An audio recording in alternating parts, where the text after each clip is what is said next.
మీరు కొత్తగా business start చేయాలనుకుంటున్నారా? మార్చ్ 16-17 హైటెక్స్ లో franchise India biggest ఫ్రో expo. శ్రీకాళహస్తిలో MLA అభ్యర్థులెవరు? ఎవరితో పోటీ? వైసీపీ టికెట్ బియ్యపు మధుసూదన్ రెడ్డికేనా? మార్చేస్తారా? టీడీపీ, జనసేన, బీజేపీ పొత్తులో భాగంగా అక్కడి నుంచి పోటీ చేసేదెవరు? టికెట్ పక్కా అనుకున్న బొజ్జల సుధీర్ రెడ్డిలో గుబులెందుకు మొదలైంది? Watch the story.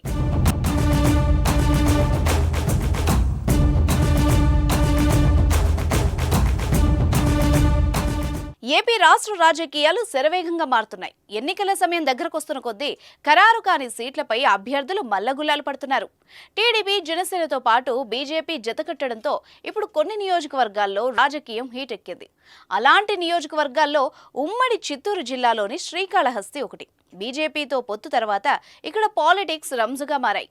టికెట్టుపై ఆశలు పెట్టుకున్న టీడీపీ, జనసేన అభ్యర్థులకు బీజేపీ రూపంలో మరో పోటీ ఎదురైంది.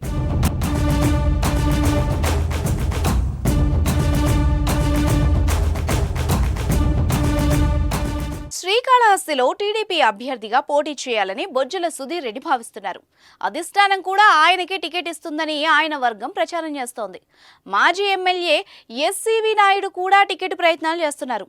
మరోవైపు పొత్తులో భాగంగా శ్రీకాళహస్తి సీటు దక్కించుకొని బరిలో నిలవాలని జనసేన ఇన్ఛార్జ్ కోట వినూత కాపు కాచుకుని కూర్చున్నారు.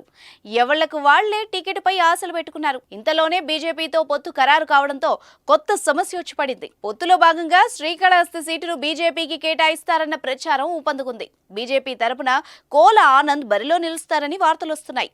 కోల ఆనంద్ కూడా శ్రీకాళహస్తి టికెట్ కోసం గత వారం రోజులుగా ఢిల్లీలోనే మకాం వేసి చర్చలు జరిపారు. ఈ నేపథ్యంలో టీడీపీ, జనసేన శ్రేణుల్లో ఉత్కంఠ మొదలైంది. తమ టికెట్కు ఎక్కడ ఎసరు పెడతారో అని టీడీపీ, జనసేన నాయకుల్లో భయపడుతున్నారు. మరోవైపు వైసీపీ ఎమ్మెల్యే అభ్యర్థిపై కూడా ఉత్కంఠ కొనసాగుతోంది. సిట్టింగ్ ఎమ్మెల్యే బియ్యపు మధుసూదన్ రెడ్డికి టికెట్ ఖరారైనా మంత్రి రామచంద్రారెడ్డిని తిరుపతి పార్లమెంట్ ఇన్ఛార్జిగా నియమించడంతో కొత్త పుకార్లు షికార్లు చేస్తున్నాయి. ఇప్పటికే నియోజకవర్గంలో పలు కొత్త పేర్లు తెర మీదకి రావడం ఆసక్తి రేపుతోంది. శ్రీకాళహస్తిలో పోటీ చేసే అభ్యర్థులెవరో తెలియాలంటే కొన్ని రోజులు ఆగాల్సిందే.